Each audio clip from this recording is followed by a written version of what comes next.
Hey, all right. So what we have here is a late '60s Fender Contempo combo organ.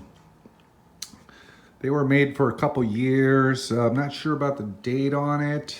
Could be really late '60s, between '65, '70. Limited production.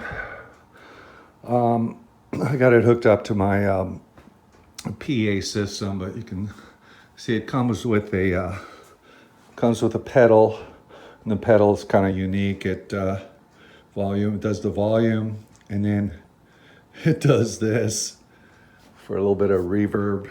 I'm not a player on this. My son is. So it comes with this stand. It's pretty cool. It's got Fender on both sides. It has these wheels here, so you can tilt it in different directions for playing comfort. These right here for storing the poles for the stand. Now when we got this, it was missing one of the poles. Good luck finding one. They're pretty rare. So I managed to rig up I found this one here, and the ends where they attach, it's kind of like a hook, and it goes around this big bolt that goes through it. So, like that. And so I lucked out with this thing, already had a hook on it. I had to kind of make adaptations with just another piece that I found that would fit over this, and it's just a bolt nut that secures it, but it holds this thing really good. I mean, it's like super firm. It's not going anywhere. Case is in good condition. All this nickel has been taken off and buffed out with a buffing wheel, cleaned up. It's got little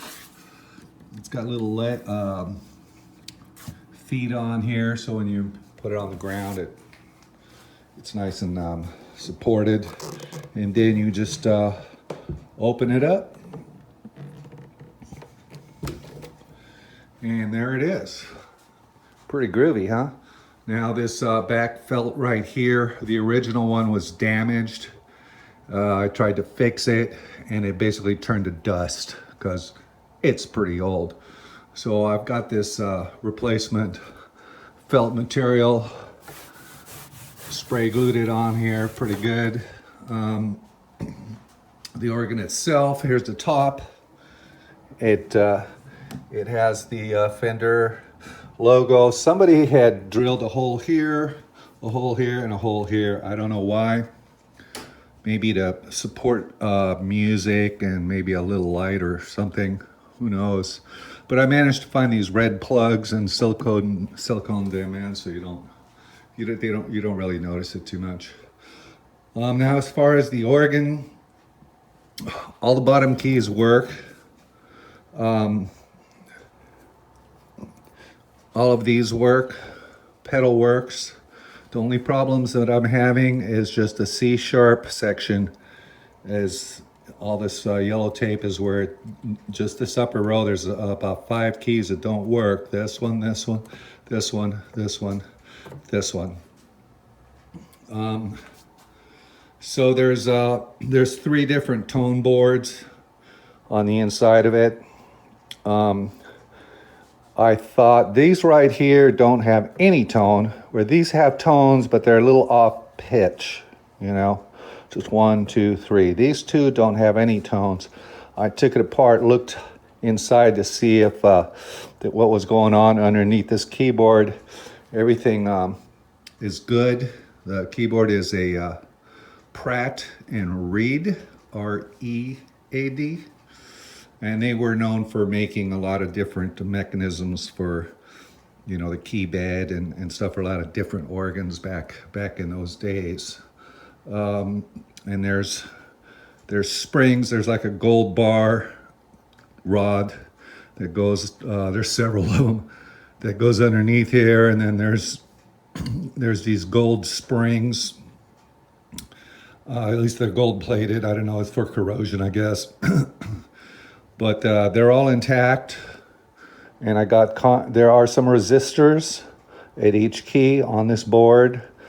But I don't think that, it's kind of unusual that it's all the C sharp, boom. So I'm thinking it's more something on a, maybe a capacitor is blown out on one of the boards. You would have to send it out, give it a tune up. All the bushings are intact for all the keys. They're not noisy.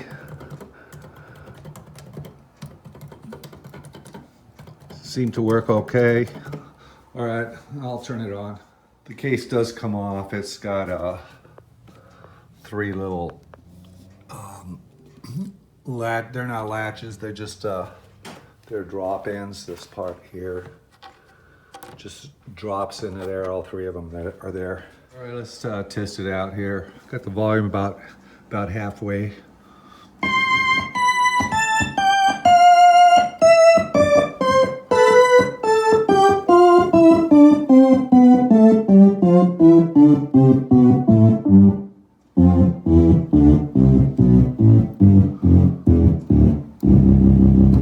Pretty good.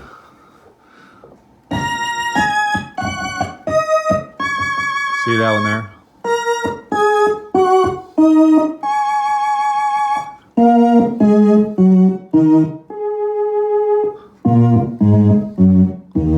Nothing.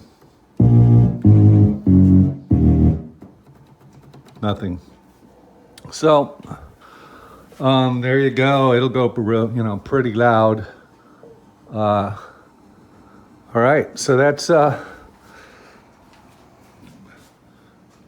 is the Oregon. Maybe I'll take the back off and give a video of the electronics in it. Okay, so here it is with the cover off. This is the mechanism right here. There's springs on here. All right, they're all intact. Everything works. It goes like that. All this board is good. Everything on this board is good. Starting over on this side here, this is where the pedal screws in from underneath, and then you've got a bass 1/4-inch jack. That's what I have hooked up, and then you have a treble one. I have not tried that one. I'm sure it works. Then you have your boards right here, and they are labeled, and I have a schematic that comes with it. Then you have your 12 oscillators there for tuning. You don't need to mess with those because the bottom is all in key. Yeah, so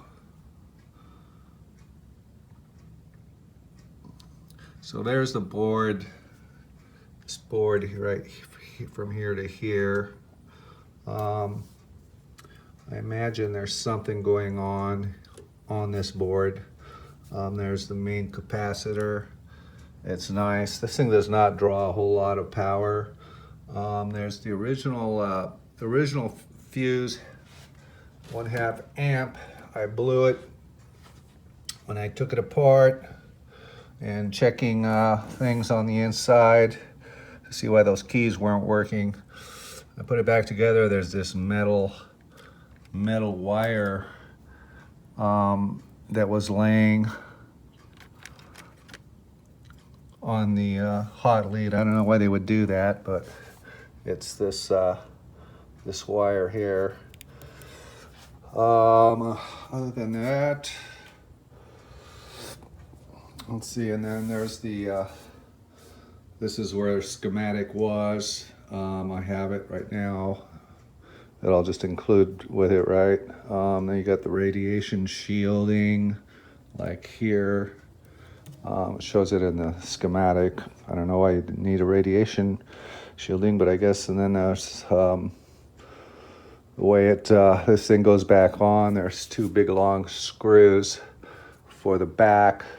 The front just slides right into here, and that's what holds it on either side. And then the back has got just two big screws. So that's how you take the top off of it. Alrighty then.